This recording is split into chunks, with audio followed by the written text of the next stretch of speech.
Ngasigi wari asi 90s ki matamgini. Wafam asi Navi Mumbai hariba mafam adu ching ngakta oiringai matam aduaigini. Amadi mafam aduda mi khara khakta tarami. Kisan kauba pakang masama mahaki khungang adudagi thabak thiba ihan hana Mumbai city da laklami. Kisan Navi Mumbai da leiba mahaki mama amagi manakta leirami. Mahaki mama du driver ama oirami. Amadi mahak achauba officer amagi manakta gari thautuna leirami. Maram aduna mahak ayamba matamda city dagi yamna thapna mapanda duty tawrami. Amadi mahak numit kaya yumda halaklamde. Kisan sunungtigi pungani gari tongduna thabak masa ama thiba Mumbai tamna chatlami. Amadi sandhya taraba matungda amog mayumda halaklami. Adubu sandhya hekta kibaga mafam adu pungchik chiklami. Nongma numit ama kisan na mahaki mamada mafam adugi mising adu sandhya hekta kibaga yumdagi mapan thoktribasi karigino haituna hanglami. Kisan gi wahang adu tawada mahaki mama aduna yamna angakpa wari ama liraklami. Mahakna mafam asigi mising asina Navi Mumbai amadi Mumbai gi leirak khulak singda Hinchabi ama koichat chatuna lei haibasi thajani haiduna hairaklami. Hinchabi adugi Makok Ahum Palami maram aduna mafam adugi mising aduna Hinchabi adubu Makok Ahum Panba Hinchabi haina su kaunarami. Hinchabi adu nungdang yauragata thoklaklami. Amadi mising na tumnakraba matungda yumthong khudingi chatuna yum aduda leiba mising adubu sumhatlami. Mahakna mising adugi mapangal sing adu mahaki manungda chingsinlami amadi mising adubu phipam aduda mafam aduda hundoklamlaga chatki. Mi khara mana hainabadi Makok Ahum Panba Hinchabi adu Bhoot amani haina su hainai. Amadi mising adugi mapangal sing adu mahaki manungda singsaladuna masa mathanta omor oinaba honai. Angang masadagi hauraga yum adugi ahan hanuba phabo Hinchabi adubu adugi matik takirami haibada sandhya hekta kibaga makhoina masa masagi mayumgi thong adu manungdagi so pansinduna kanna lonsinarami. Kisan na mahaki mama adugi wa adu tabada mahaki mama da mama nangdi wafam ase thajabra haiduna hanglami. Maduda mahaki mama na ahanbadadi mahaksu wafam ase thajaramde. Adubu handakta hokiba numit kharani sida mafam asida mi kaya ama masa masagi mayumda nongalakpada yunganda wanthaduna taatuna leiramba kaya ama fangnare. Mi sing aduna wakal taraglaba matungda makhoina numit adugi ahing aduda Makok Ahum Panba Hinchabi adu uhawi haiduna hai.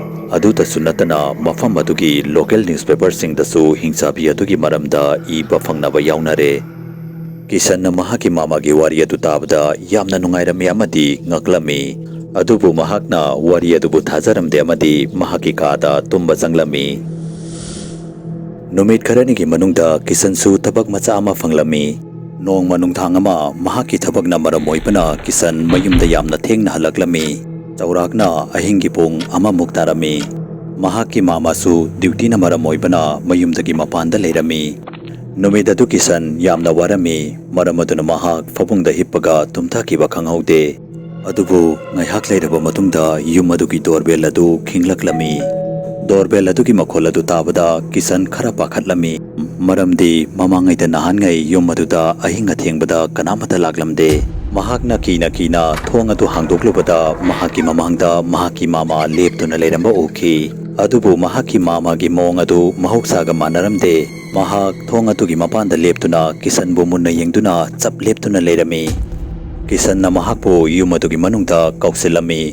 Amadi mahakna thakranaba ising lauba chakhumda changlami.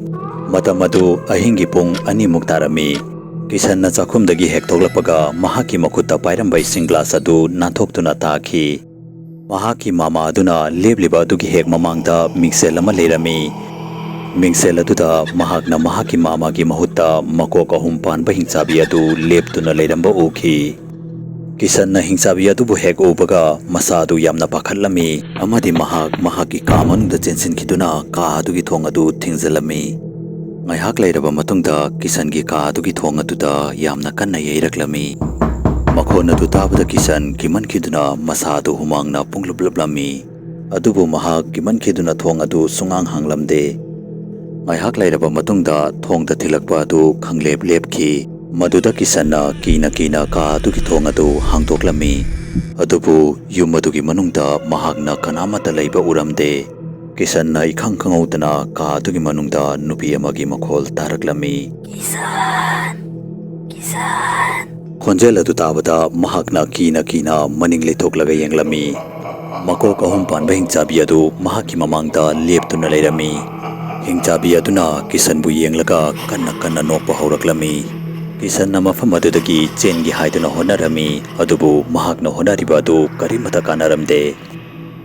Mahak Makok Ahum Panba Hinchabi aduna thakpa langda thurami.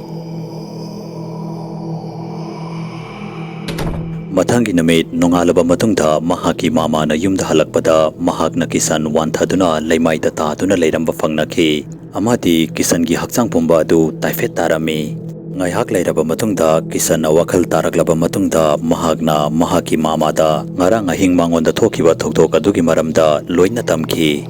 Mahakna ngarang ahingda Makok Ahum Panba Hinchabi aduna mangonda etek tawraklami. Amadi Hinchabi aduna mahaki mabangal sing adu loina chingthokiduna mahaki thawai adu paithokigadawa malami haiduna hairaklami. Kisan numidaduki ahing adugi thokdok adugi matungda mahak Mumbai thatoktuna amok mahaki khun aduda halami. Matamna hokibaga Makok Ahum Panba Hinchabi adu tapna mafam aduda uba fangkhidre. Amadi Makok Ahum Panba Hinchabi adugi maramda mayamna wari oina linari. Adubu kisan gumba mi kaya manati Makok Ahum Panba Hinchabi adubu ngasi fawbo kauba ngamdaduna leiri. Facebook ta Manipuri horror story gi Facebook page fu follow tobiramu. Loinana karigumba wari asu mayamna pambi targadi channel asibu subscribe tobiramu amadi video asibu like and share amam ta tobiramu. Mathangi video da amuk unarasi habsiga loinana yangkopam loyangan bana mayam pumna mukti kaina bagi yathang nizari.